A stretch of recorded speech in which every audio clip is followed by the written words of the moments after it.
ওম নমঃ শিবায় ভক্তগণ। আজকের পর্বে ব্যক্ত করতে চলেছি শ্রাবণ সোমবারের ব্রত কথা। ভক্তগণ, যদি আপনি এই শ্রাবণ মাসের সোমবারের ব্রত পালন করে থাকেন, অবশ্যই এই ব্রত কথাটি শ্রবণ করুন, নতুবা ব্রত অসম্পূর্ণ থেকে যায়। এই ব্রত কথাটি আপনি শ্রবণ করলে আপনি জানতে পারবেন যে শ্রাবণ মাসে সোমবারের ব্রত পালন করলে আসলে কি হয়। তাই এই ব্রত কথাটি একবার হলেও অবশ্যই শ্রবণ করুন। শ্রাবণ মাসে সোমবার ব্রত পূজা শেষ করার পর সন্ধ্যাবেলা অবশ্যই ব্রত কথাটি শ্রবণ করুন। আরেকটি বিষয়ে অবশ্যই খেয়াল রাখতে হবে, যে কোনো ব্রত কথাই অসম্পূর্ণ শ্রবণ করা অনুচিত। ব্রত কথা সর্বদাই সম্পূর্ণ শ্রবণ করা প্রয়োজন। শুরু করছি দেবাদিদেব মহাদেবের শ্রাবণ সোমবারের ব্রত কথা। আপনারা ভক্তি ভরে শ্রবণ করুন। ওম নমঃ শিবায়, ওম নমঃ শিবায়, ওম নমঃ শিবায়। পুরাকালে অমরপুর নামে এক নগরীতে একজন ধনী ব্যবসায়ী বাস করতেন। দূর দূরান্তে তার নাম, যশ, খ্যাতি, ব্যবসা ছড়িয়ে পড়েছিল। ঐশ্বর্য, ধন সম্পদ প্রচুর পরিমাণ থাকা সত্ত্বেও সেই ব্যবসায়ীটি ছিলেন অত্যন্ত দুঃখী একজন মানুষ, কারণ তিনি ছিলেন নিঃসন্তান। তিনি দিনরাত একটি বিষয় নিয়েই দুশ্চিন্তা করতেন যে তার মৃত্যুর পর এই বিপুল পরিমাণ ধন সম্পত্তি কে রক্ষণাবেক্ষণ করবে। তাই সন্তান লাভের আশায় সে সকল কিছুই করতে প্রস্তুত ছিলেন। তিনি একদিন জানতে পারলেন যে শ্রাবণ মাসে সোমবারের ব্রত পালন করলে ভগবান শিব সেই ব্যক্তির সকল মনস্কামনা পূর্ণ করেন। যথাবিধি মেনে সে সন্ধ্যাবেলায় মহাদেবের ভক্তি ও নিষ্ঠা সহকারে পূজা করলেন। একবার নয়, শ্রাবণ মাসের প্রতিটি সোমবার তিনি বাবার পূজায় নিজেকে নিয়োজিত করলেন। ব্যবসায়ীটির শ্রদ্ধা ও নিষ্ঠা দেখে শিবজয়া মাতা পার্বতী মহাদেবকে বললেন, হে প্রাণনাথ, এই ব্যবসায়ীটি সত্যিকারের আপনার একজন ভক্ত। শ্রাবণ মাসের প্রতিটি সোমবার সে নিষ্ঠা ভরে আপনার পূজা করছে। তাই এই ব্যবসায়ীর মনস্কামনা পূরণ করা প্রয়োজন। মহাদেব দেবী পার্বতীর কথা শুনে প্রথমে মুচকি হাসলেন, তারপর বললেন, হে দেবী, এই সংসারে প্রতিটি মানুষ তার কর্ম অনুযায়ী ফল পায়। মানুষ যেমন কর্ম করবে তেমনই সে ফল পাবে।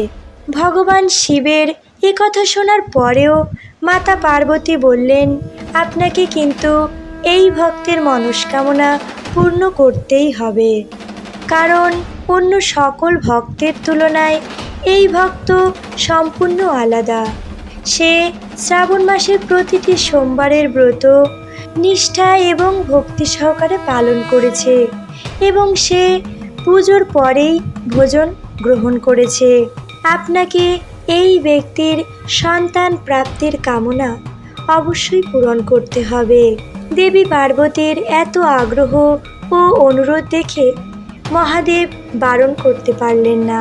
মহাদেব সেই ব্যবসায়ীকে পুত্রের বরদান করলেন, কিন্তু সেই পুত্র 16 বছর আয়ু হবে।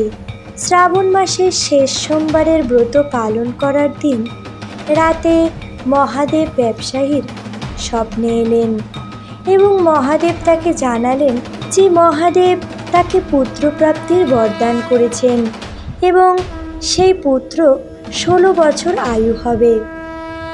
এ কথা শুনে ব্যবসায়ীটি খুশি তো হলেন, তবে চিন্তিতও ছিলেন, যেহেতু পুত্রের আয়ু ছিল স্বল্প। বেশ কয়েক মাস পর তার একটি ফুটফুটে পুত্র সন্তান জন্ম নিল। পুত্র জন্মানোর জন্য পরিবারের সকলে আনন্দিত ছিল, কিন্তু সেই ব্যবসায়ী কোনো মতেই আনন্দিত হতে পারছিল না। কেন সে জানত যে এই পুত্র অল্পায়ু। কিন্তু এ বিষয়ে পরিবারের সকলের কাছে রহস্যই ছিল। কিন্তু ঘটনাচক্রে সেই পুত্রের নামকরণ হলো অমর নামে। সেই পুত্রটিকে ছোটবেলা থেকেই দান, ধ্যান, জপ ইত্যাদি করা শেখানো হলো এবং ব্যবসায়ী সেদিন থেকে প্রতিটি শ্রাবণ মাসের সোমবারের ব্রত তো পালন করতই, সাথে 16 সোমবারের ব্রত পালন করতে শুরু করলো। এরপর সেই বালকের বয়স যখন 12 বছর হলো, তখন তার শিক্ষার জন্য তার মামার সঙ্গে বারাণসীতে পাঠালেন এবং এও বলে দিল, যাওয়ার পথে যেখানেই শিব মন্দির পড়বে সেখানেই পূজার্চনা করবে এবং দিন দুঃখী মানুষ এবং ব্রাহ্মণদের দান ও ভোজন করাবে। এইভাবে মামা এবং ভাগ্নে বারাণসীতে যাওয়ার পথে একটি নগরীতে প্রবেশ করলো। যেদিন প্রবেশ করলো সেদিন সেই নগরীর রাজার মেয়ের বিয়ে। তবে যেই রাজার ছেলে সেই মেয়েকে বিয়ে করার জন্য এসেছিল, সেই রাজার ছেলের এক চোখ অন্ধ ছিল আর এই বিষয়টি সে গোপন রেখেছিল। পথে সেই রাজার সঙ্গে ব্যবসায়ীটির ছেলের দেখা হলো। ব্যবসায়ীটির ছেলে ছিল দেখতে অনেক সুন্দর এবং রাজা ব্যবসায়ীর ছেলেকে দেখে তার মাথায় কুবুদ্ধি জাগ্রত হলো। সে মনে মনে ভাবল এই ছেলেকেই তার ছেলে হিসেবে পরিচয় দেবে এবং বিবাহ শেষ হয়ে গেলে ব্যবসায়ীর ছেলেটিকে তাড়িয়ে দিয়ে রাজার মেয়েকে নিয়ে নিজের নগরীতে চলে যাবে। প্রাণের ভয়ে তখন ব্যবসায়ীর ছেলে কিছুই বলল না। তবে বিবাহ শেষ হওয়ার পর সে রাজকুমারীর শাড়ির আঁচলে লিখে দিল, তোমার সঙ্গে তো আমার বিবাহ হয়েছে, তোমার সঙ্গে যে রাজকুমারকে নিয়ে যাবে সেই রাজকুমারের তো এক চোখ অন্ধ। আমি তো বারাণসীতে শিক্ষা গ্রহণ করতে যাচ্ছি। বিবাহ সম্পন্ন হওয়ার পর ব্যবসায়ীর ছেলেটিকে তাড়িয়ে দেওয়া হয়। কিন্তু রাজকুমারী যেহেতু আসল সত্য জেনে ফেলেছিল, তাই সে রাজার অন্ধপুত্রের সঙ্গে যেতে রাজি হলো না, বরং ব্যবসায়ী পুত্র অমরকে নিজের স্বামী মনে করে তার জন্য অপেক্ষা করতে থাকে। এদিকে অবশেষে অমর ও তার মামা বারাণসীতে এসে উপস্থিত হলো। সেখানে সে 4 বছর ধরে শিক্ষা গ্রহণ করতে লাগলো। এরপর যেদিন অমরের 16 বছর পূর্ণ হলো, তখন ভগবান শিবের স্বপ্নাদেশ সত্য হলো, অর্থাৎ অমরের মৃত্যু হলো। ছেলের মৃত্যুর সংবাদ পেয়ে ব্যবসায়ী ও তার স্ত্রী অন্নগ্রহণ পরিত্যাগ করলেন। এই ঘটনায় শিবজায়া পার্বতী মহাদেবের উপর রুষ্ট হলেন।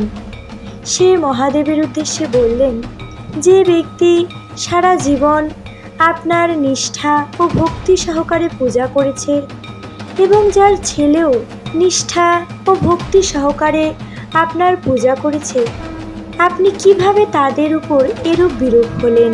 তখন মহাদেব বললেন, এ তো বিধির বিধান, যা হওয়ার তা তো হবেই। এ কথা শুনে মাতা পার্বতী বললেন, তাহলে ভক্তির কি কোনোই মূল্য নেই? এরপর থেকে তো আর কোনো ব্যক্তি ভক্তির প্রতি বিশ্বাস রাখবে না। মহাদেব মাতা পার্বতীর এইরূপ আগ্রহ দেখে সেই ব্যবসায়ীর পুত্রকে আবার পুনর্জীবিত করলেন।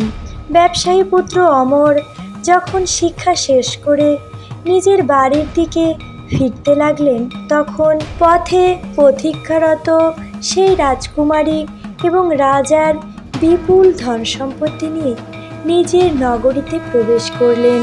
বাবা ভোলানাথ সেই ব্যবসায়ীর আবার স্বপ্নে দেখা দিলেন এবং ব্যবসায়ীকে বললেন, তোমার ভক্তিতে আমি প্রসন্ন হয়েছি। তোমার ভক্তিতে অবশেষে বিধির বিধান বদলাতে বাধ্য হয়েছি। তোমার মতো যদি কোনো ব্যক্তি ভক্তি নিষ্ঠা সহকারে এই শ্রাবণ সোমবারের ব্রত পালন করে এবং ব্রত শেষে এই ব্রত কথা শ্রবণ করে, তাহলে নিশ্চিত রূপে সেই ভক্তের সকল মনের ইচ্ছা পূরণ হবে। ভক্তগণ, ভক্তি ও নিষ্ঠা সহকারে এই শ্রাবণ সোমবারের ব্রত পালন করুন এবং ব্রত শেষে অবশ্যই ব্রত কথাটি শ্রবণ করুন। এবং ভিডিওটি ভালো লাগলে অবশ্যই লাইক, কমেন্ট এবং শেয়ার করবেন। আজকের ভিডিও এখানেই শেষ করছি। হরে কৃষ্ণ।